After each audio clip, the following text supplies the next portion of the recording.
that's awesome. Last year. And direct your attention to the boy with the laptop. All right, let's get this thing started. Let's give us a round. Can we close the door? Like loud music coming in again. I'll do that ventilation. It is good ventilation, but So, welcome everybody to the 20th annual Pagan panel at Rutgers University.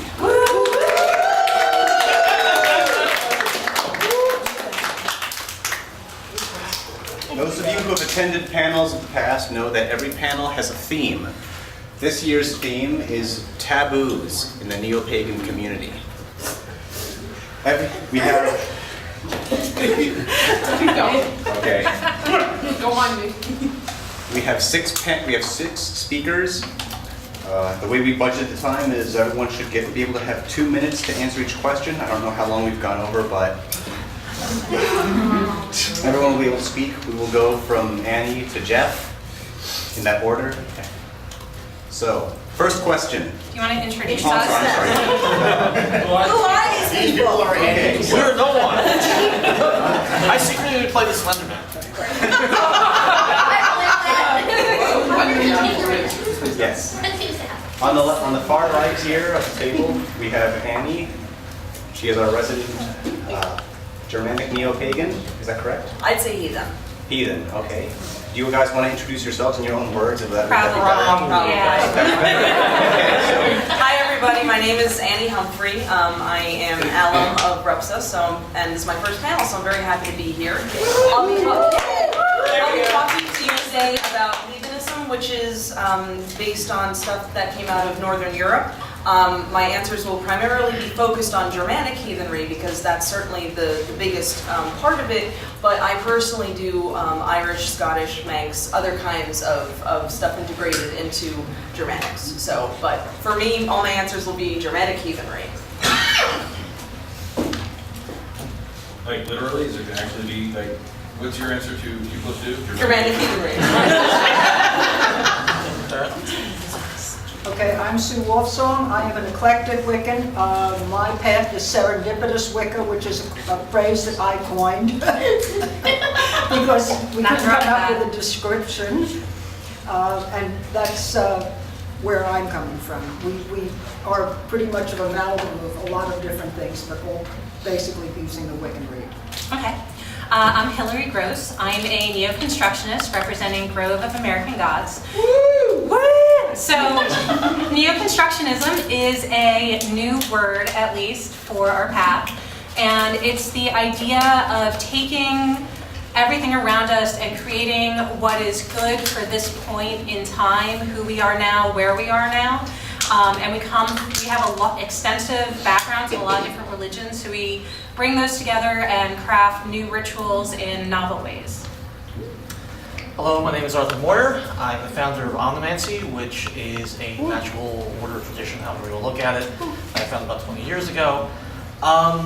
It's mostly based on observation of how magic works from a lot of different traditions, and it's sort of become its own over the years. So I'm one of the few men on the panel at least, but the... Hey, you guys got 40%. There you go. But our interest is mostly the advancement of magic, its practicality, its efficiency. We do deal with deities, so we do consider ourselves pagan, but it's a very different take than probably most of the panelists here tonight. I'm Patty Kiernan. I'm from Grove of the Other Gods, ADF Druids, on fame. We are the book geeks of all of the pagan stuff, pagan groups we've got around here. We deal with anyone Indo-European, which means basically if you're from Europe or that generalized area, we got you. We do not draw circles. We are celebratory, and we're celebratory. We're in New Brunswick. We started off in our particular grove started off in 1990, I believe. Been here for quite a while. I am Jeff Mack, and I am a 16,000-year-old Atlantean princess priest.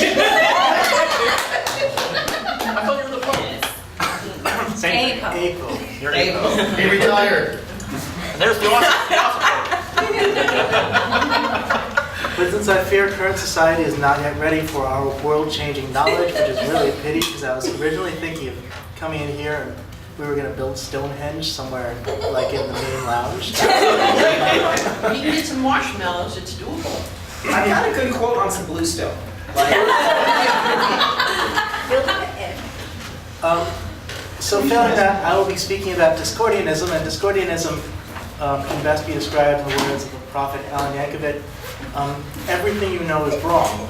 Up is down, black is white, and short is long, and everything you thought was just so important doesn't matter. Hilarious. Oh, and it is perfectly appropriate every time a Discordian speaks to take a drink. Remember, everybody with a beard flies. That doesn't sound true to me. Okay. Shall we begin with the questions? Yes. Okay. First question is something general. Every tradition has guidelines, rules, etiquette, protocol, and so forth. And excuse blank out. I haven't printed it out on this paper thingy. Okay.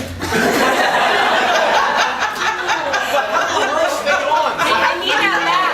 Oh, I got it back. Is that you from Apple?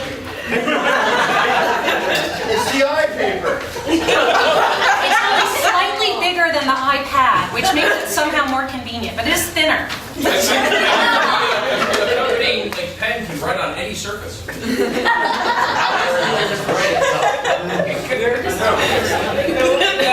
Alrighty. Is your screen back? Yeah. Okay. So, first question. Every tradition has guidelines, rules, etiquette, protocol, and so forth.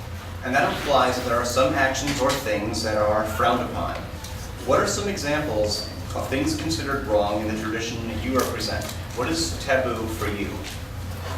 So I'll get started with heathenry. The thing about heathenry is that we do spend a lot of time thinking about the way that we communicate with each other and the way that we share energy.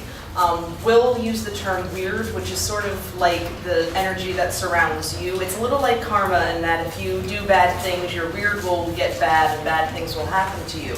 But it doesn't just derive from your own actions, it derives from the actions of other people. So in a heathen setting, it's all about not doing things that would reduce other people's weird, making an oath and then breaking it, or doing things that are disruptive to the community. It's really, when it comes to taboos, it's about not making things bad for other people because we're all in it together. Heathenry is very much a community-oriented tradition, which you'll hear plenty about that tonight. And so basically all the taboos that we have are those that would destroy the community, that would be, unpleasant for people, that would bring bad energy on other people by acting in not the most upright fashion, not caring about other people, and so on and so forth. It's all about being a good citizen, so to speak, of a wider community. Okay, I'm anything but a traditional Wiccan. First of all, let's, I don't know if you want anything about traditional Wicca, but a lot of traditional Wiccans believe that it is a taboo to declare yourself Wiccan, that you must be initiated. I do not have that taboo, a lot of people do. But the one taboo that we do have, the one rule that we try to live by completely is, if it harm none, do what you will. Harming none is impossible. Every time you rub your eyes, you're killing a bunch of eyelid mites. I mean, you cannot harm nothing, but that's what we try to do. Just as it's even harder to keep than the Ten Commandments. But anyway, the fact that I believe in this and that what you do comes back to you 3 times, it absolves me of the need to get even, because I have complete faith that anybody who harms me is going to get it, you know where. And in effect, if somebody harms me, I actually do feel sorry for them. Alrighty. So as Neoconstructionists, we have pretty much zero dogma, which made a lot of these questions a little bit challenging. We decided murder's bad. We had a little discussion about it, but probably. Broadly speaking, murder is bad. Broadly speaking, murder's bad. But the key thing as Neoconstructionists is we are experimenting and we are trying new things. And we have the motto, we don't take ourselves seriously, we don't really take, we take some parts of ritual seriously. And our relationships with our gods is really fundamentally strong and awesome. So disrespecting that is not cool. But mostly because we were always building a ritual, you don't want to sort of step on other people's toes or be like, wow, that's really stupid, why are you doing that? Because, I mean, to me that'd be taboo. If I'm like, I'm trying out a new way to do this, and somebody's like, oh, well, you're not doing it this way, you're not doing it that way, or it's not working for me, it's like, that's just not cool. The other thing that is probably the closest thing that I would consider to taboo is, and it's really interesting to say this before you, but working magic on somebody without their permission. I just, putting it out there, so working magic on someone without their permission, I think is sort of inherently violating them if they're in a position to say yes or no. I mean, if they're unconscious in a hospital bed, that's a little fuzzier. But, and the other thing is not proselytizing. And I don't know if that's everybody, but to me, that's just freaking rude to proselytize. I mean, whether it's a Jehovah's Witness or the Spanish Inquisition, just forcing your beliefs on others is not okay. I didn't expect the Spanish Inquisition. As a general rule, I don't cast on other people without their permission. I believe it. As far as actual taboos within my order, the only thing we really have as a taboo, other than the obvious, you don't attack fellow members, that kind of thing, is you don't tell the secrets that are learned to people who aren't initiated into the order. We're not a secret order, but we're an order with secrets.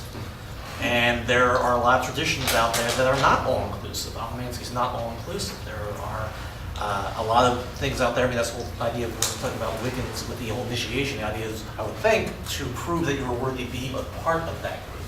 And so we have a similar kind of way in. They have to sort of see what type of person they are they a loose cannon? Are they going to actually put the time and effort in? Because it is work. You're learning a science, and it takes a lot of effort. It's the academics and it's the practicals. You're expected to actually learn. You're expected to be able to do what you're learning. We test people, and we do the academic part, and we do the practical part, and we actually test them on both. The rest of the more interesting taboo stuff is probably later on in the other questions, so I'll leave it at that. There's, other than that kind of thing, there's really not very many taboos. We have a couple of laws and taboos, and it goes into a full level of what did you mean by taboo? Now this is where the Druid comes out, right? We were meant originally to be the public face of paganism. We started off in the late 80s, or early 80s, I'm sorry, meant to be public face of paganism. We have open celebratory rituals. As a result, we have two outright laws. First one is no blood sacrifice in any way, shape, or form within a public, open ADF ritual. Every ritual we have within the Grove has to be public, open to the public. We have over 1,300 members within national. We have a national organization. The other thing is, as a result of that, we have 501c3 tax exempt status. We can't have illegal drugs or illegal illicit use in ritual in any way, shape, or form as well. Those are our outright black and white laws. They're the only two ways to get asked to leave from an ADF ritual. And even then, it's more like, dude, take it out back. Right? Don't ask about that. Just don't get us in trouble, and we really won't care. We'll argue the whether it's really an illicit drug. Just take your go up back behind the house. Bingo. You got to be right. As far as our taboos go, to be blunt about it, you're bad. You're horrible. I love it. As far as our actual taboos go, the one taboo we have within ADF is that we are big on orthopraxy, not orthodoxy. In other words, question everything. Don't do anything just because somebody tells you to. Ask questions. We basically hate stupidity. In layman's terms, research everything, ask questions. If you don't know an answer, ask why and we'll figure it out. If we don't know why, we'll argue it and decide whether it's a good idea or not. And we'll change it maybe. So our big thing is, don't be stupid. Questions? I want to add one. Oh, add one. Don't set the guinea pig on fire. That's part of blood sacrifice. And no That's part of the blood sacrifice. And no hedgehog juggling. No hedgehog juggling, no setting the guinea pig on fire. Right? No Yes, but that's again, but that's a stupid thing to do. It's a stupid thing to do. Moving on. Moving right along.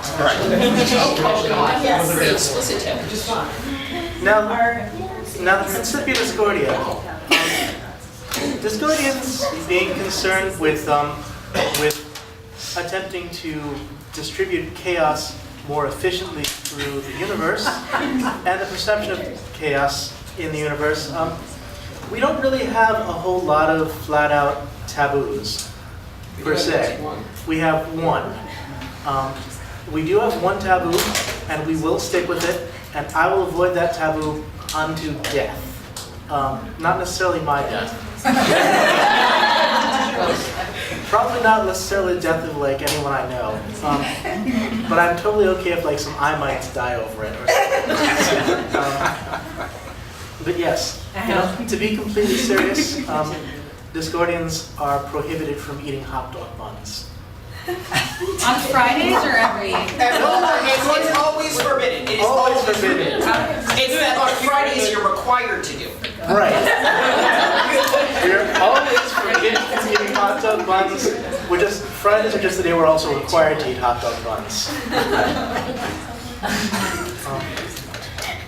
Technically, we're required to eat hot dogs, presumably with buns on Fridays. That's part of it. It is generally, Like yeah. the other religious offenses. Who's the Pope around here? straight in your mouth. Why? Why is it hot dogs and hot dog buns, Jeff? Well, I didn't want to exceed my original 2 minutes, but of course, as Discordians, we are a religion based on Eris, and as everyone knows, in the greatest tragedy in the history of humankind, the original snub, the gods held a big party and they didn't invite Eris. And so Eris, of course, rolled a golden ball into the party in the middle of a bunch of goddesses, and the golden apple, set upon it Callisti, which is a mispronunciation of however you'd actually say Callisti in Greek, meaning for the prettiest one. And all the goddesses immediately began to squabble over who would be the prettiest one, because I had not yet been born. At any rate, whilst they were busy squabbling, Eris went off and ate a hot dog bun, and as hot dogs were Our Lady Eris's consolation, what? It was an entire package of hot dog buns. Really? Yeah, she went home, sad, from the party. She sat down in her apartment. She opened up a package of hot dog buns. She didn't heat up any hot dogs. No, she just sadly ate hot dog buns in the dark, and then she went to bed. That's the worst. That's actually why there's now 8 versus 10 and the dichotomy. It is actually a little known fact that back then Ben & Jerry's did in fact have a hot dog bun flavor. So there you have it, folks, a comprehensive and concise listing of Discordian taboos. Hey! Salute. Next question. We are all practitioners of one religious minority or another.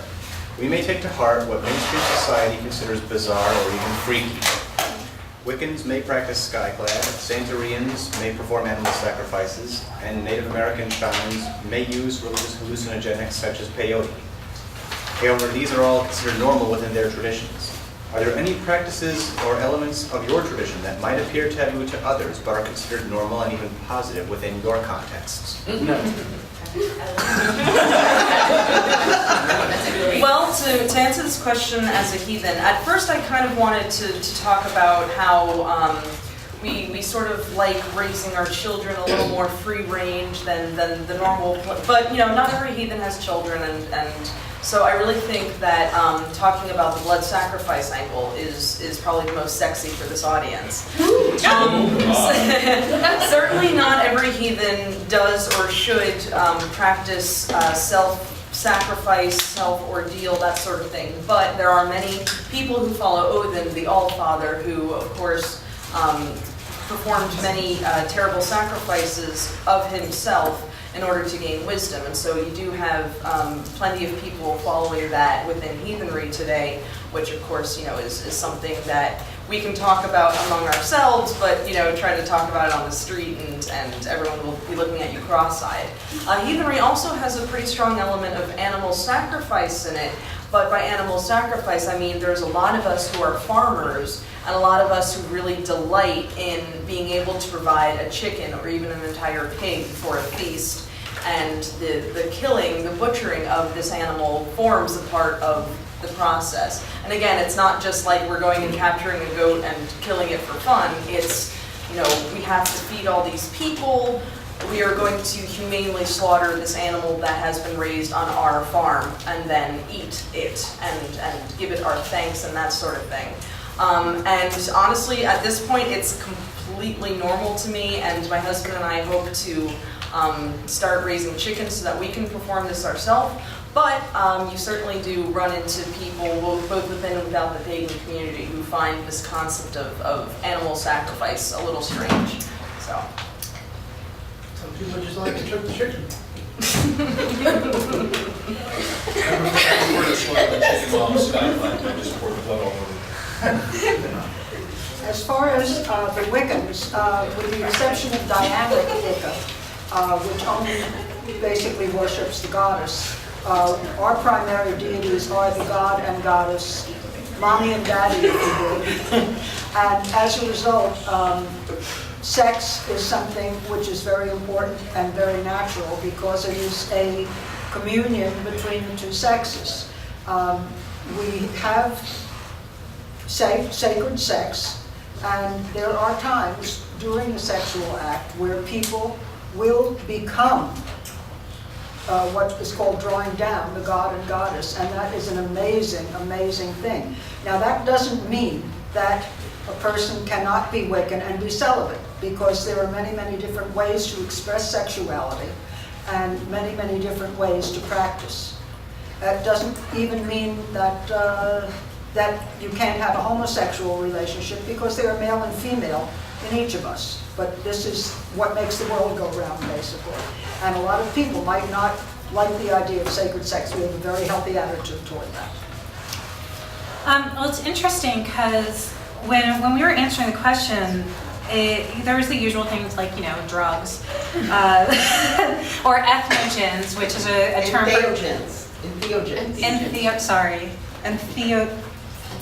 entheogens, which you purposely take to have a religious experience on drugs. But what's really interesting that Pat pointed out is relative to other groups, we have a few things that are considered weird, one of which is a lot, like with a lot of pagans, like nature's always good and people are always bad. If you put a new road through someplace that used to have trees, that's like inherently bad.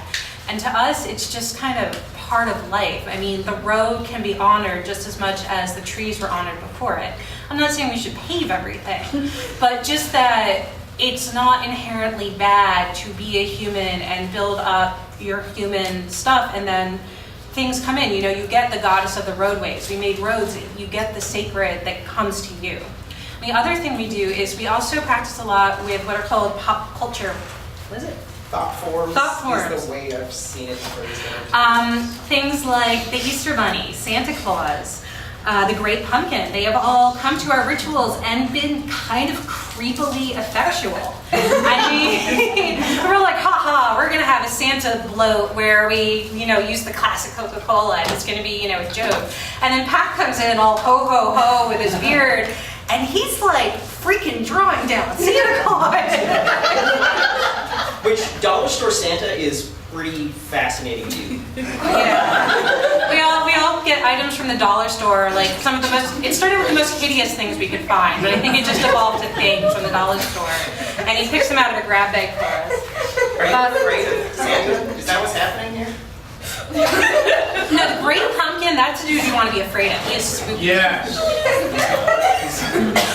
So, seriously, semi-seriously, if we're not entirely serious, so we're not just hard polytheists, we're like animist polytheists, like there's spirit in everything. Like if you talk to that chair long enough, some random form of energy is gonna be like, I want to be that chair. I want you to talk to me. Because there's just so much energy out there. All right, tag.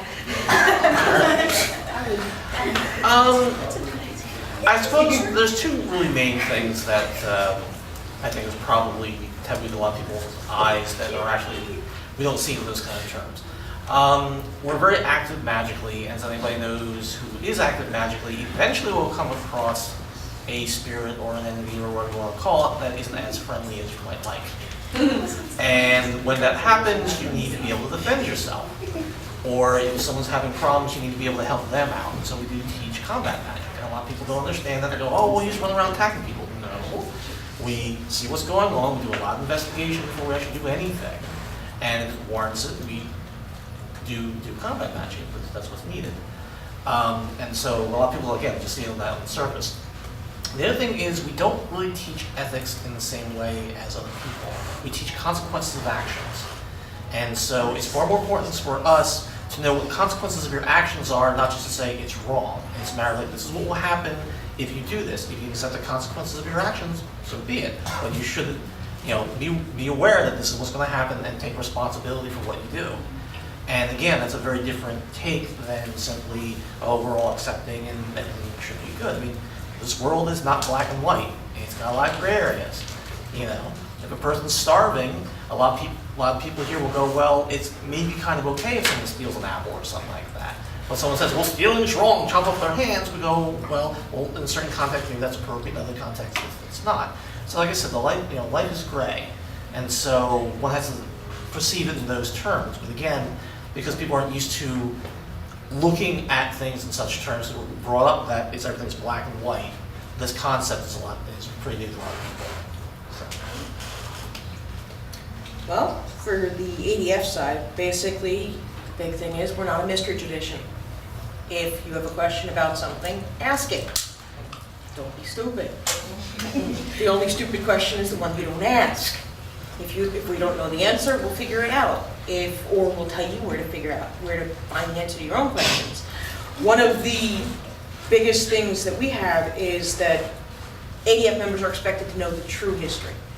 We have not the lies that you find from everywhere else.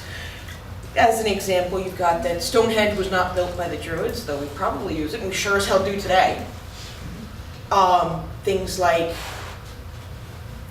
there is no absolute solid proof that any line of Wicca has come through thousands of generations.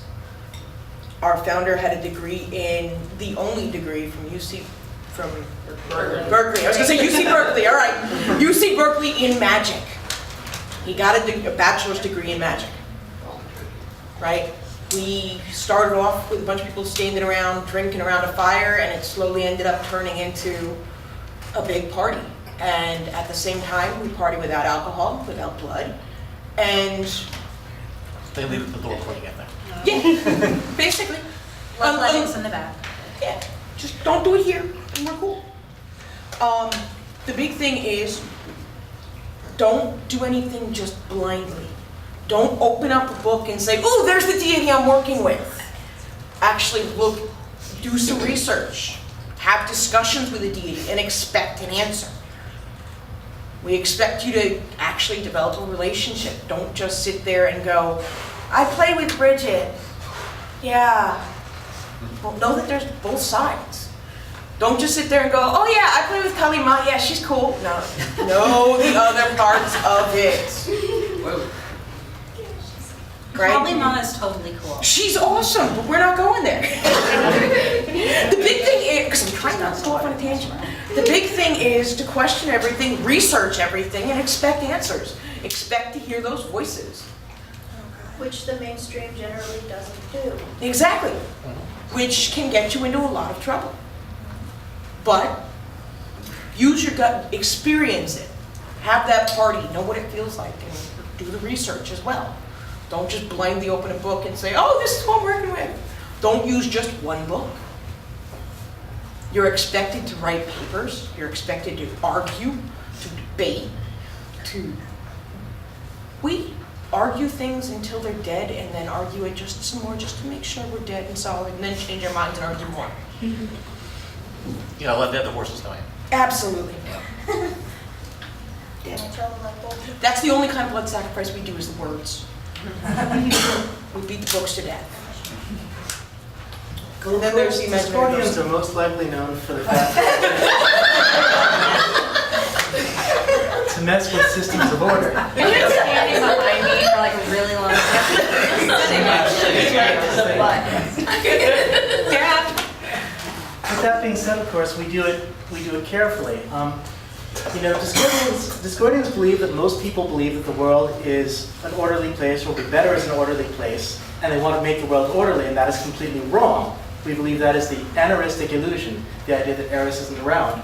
We, Discordians, are enlightened. We believe that Eris is everywhere, and chaos is everywhere, and of course we're completely wrong. That's the eristic illusion. So we try to, so we'll often mess with systems of order, but if we just went around messing with systems of order because we thought that was the best thing to do, then we'd be messing with something else we know is wrong. So, because for example, it would be really easy to mess with someone's day by like putting sugar into their gas tank or something. That will make their day more chaotic, but that's not really going to make someone say, hey, I now appreciate the role of chaos in this world a little more. It's just to make someone say, damn, I knew this would happen because life sucks. Or, you know, I'm having a bad day. So you have to be careful. Like, for example, sneaking through behind the row there might disrupt the order of what we're doing. But once I sit down again, everything's going to be okay. And I'll just have made a point. Whereas if like I'd just taken off my clothes and jumped around, then like that entire half of the room would be having sex with me right now. That's why would be blind. I was going to say, except obviously for my sister. There are some things you second guess. And that would be really mean because then I wouldn't be paying attention to the other presenters. So yeah, that's all I have to say. Good demonstration. Possibly. Third question. We all have to start out from somewhere. There's a lot of homework to be done in order to progress in any neo-pagan or magical path. Unfortunately, there are people who just aren't interested in learning. Every religious, spiritual, mystical, esoteric, paranormal, occult, whatever tradition has people who just don't care about research or even maturity. How does your tradition deal with the dreaded fluffy bunny? We eat them.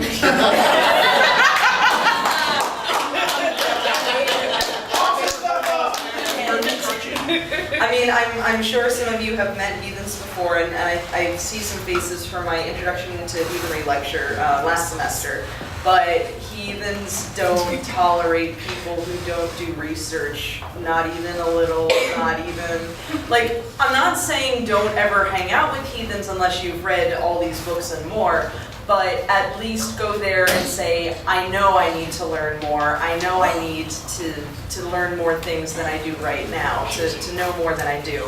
But yeah, if you want to see a bunch of heathens get really mad really fast, just say something like, you know, oh, well, we just sort of make it up as we go along. It doesn't really matter what happened 1,000 years ago, because we really do base our traditions on what happened 1,000 years ago. I mean, we do update them in some ways, and we do honor things that are perhaps beyond their time, but we take our scholarship absolutely dead seriously, and fluffy bunnies just raked over the coals, ridiculed to oblivion. Don't even try it. You can totally pass for a Norse heathen by watching 13th Warrior 4 times.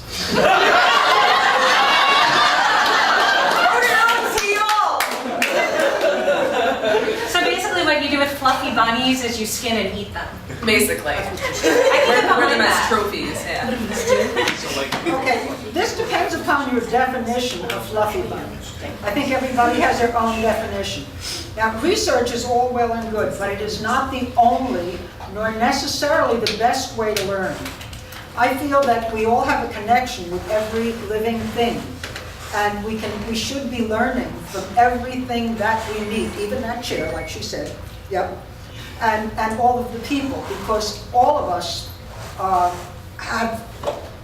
being influenced by everything constantly.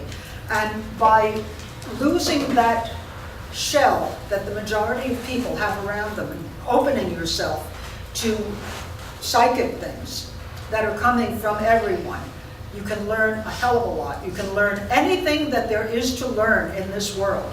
Books are a tool, definitely, but words cannot convey what thought to thought can. But what maturity is another question. If you're only occupied with your own welfare, then you're not mature, right? And the thing is that, like she was saying, we all have a lot more in common than we have apart, that we are all part of each other, and we can all learn from each other. Well, there's the one way, very practical way we deal with people who might be disruptive is we now have 2 types of rituals. One is open. You'll see some of the invitations on the Repsa mailing list, and you can come up and get a card and be on our mailing list. And the other is closed rituals. So the open rituals are ones where it's okay to have new people. It's okay to, be able to take a risk and maybe, have some unfamiliar people there. And actually that can be really